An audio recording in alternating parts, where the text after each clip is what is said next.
आकाशे तारकम लिंगम पाताले हाटकेश्वर मृत्युलोके महाकाल तैलिंगम नमोस्तुते। आकाश में तारक, पाताल में हाटकेश्वर, मृत्युलोक में महाकाल। और उज्जैनी में ही कालसर्प योग का कथन भी इस श्लोक से स्पष्ट हो जाता है। सब तीर्थों में एक तिल महत्व महाकाल उज्जैन और उज्जैनी शिप्रा माँ का है। सप्तपुरियों में एक पुरी उज्जैन है, साथ ही सप्त नदियों में एक नदी माँ शिप्रा है। यहीं से जुड़ी हुई कथा भैरव तीर्थ, नाग तीर्थ की भी है।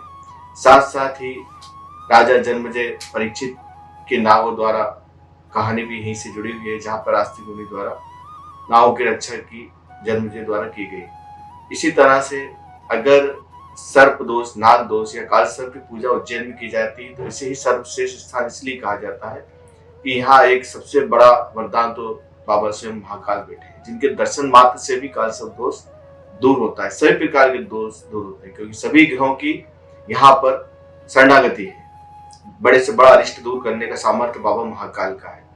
फिर अगर हम यहाँ पूजा करते हैं विधि विधान से, क्रिया से, भाव से, सामग्री से, शुद्ध मंत्रोच्चार से, तो यहाँ निश्चय ही इस योग का समन होता है। और प्राय 1 या 2 बार जीवन में मौका अगर इस तरह का हमें सौभाग्य प्राप्त हो तो उज्जैन के दर्शन करने अगर आप आते हैं तो ये पूजा भी अगर आप संपन्न कराते हैं विधि विधान से, निश्चय ही इसमें लाभ होता है। पूजन 1 या 2 बार होने के बाद भी मन में प्रश्न आता है इसमें कोई ऐसा उपाय भी रहे जो हमें जीवन पर्यंत करते रहना चाहिए, जिससे कि कभी भी जीवन में अवरोध ना आए। कालसर्प योग में सबसे बड़ी चीज आती है अवरोध। गति अवरोधक की तरह ही इस योग का प्रयोग जीवन में आता है।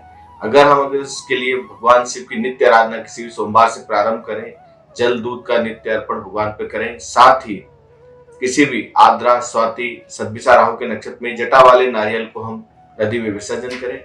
महामंत्र इसमें ओम नमः शिवाय का ही है कि अगर इसमें राहु केतु के द्वारा ही 12 प्रकार से 12 लग्नों में अगर ये बन रहा है तो इसका संबंध हमें इस तरह से शिव आराधना से करना चाहिए।